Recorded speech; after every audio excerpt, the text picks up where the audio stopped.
అండి ఇప్పుడు మిరపకాయ బజ్జీలో ఆనియన్స్ కూరుకుందాం.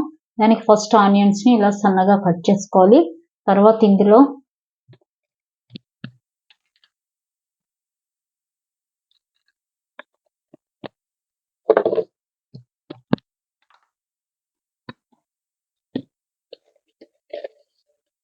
కొంచెం సాల్ట్,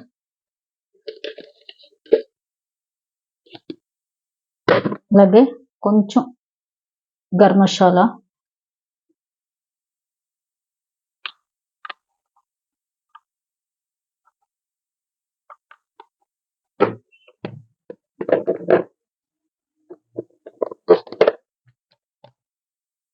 అలాగే కొంచెం రెడ్ చిల్లీ పౌడర్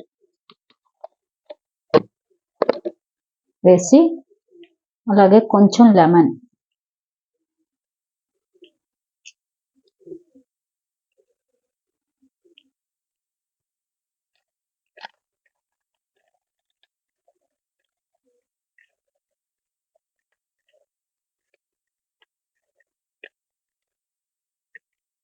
ఇది బాగా కలుపుకున్నాక ఇప్పుడు మనం ఇది మిరపకాయల్లో పెట్టుకోవాలి.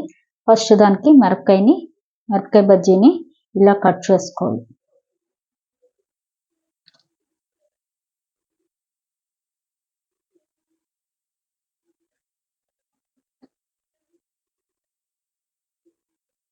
ఇలాగా చేసుకోండి.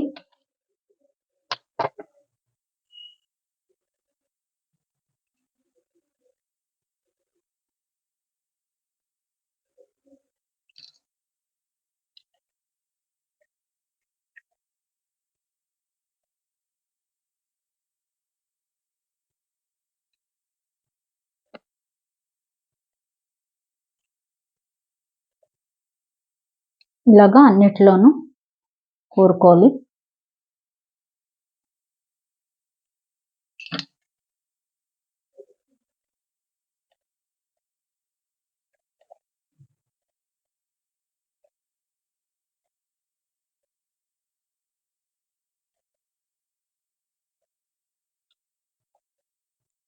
చూసారు కదా, ఇలాగ అన్నిట్లోనూ కూరుకుంటే సూపర్ ఉంటుంది.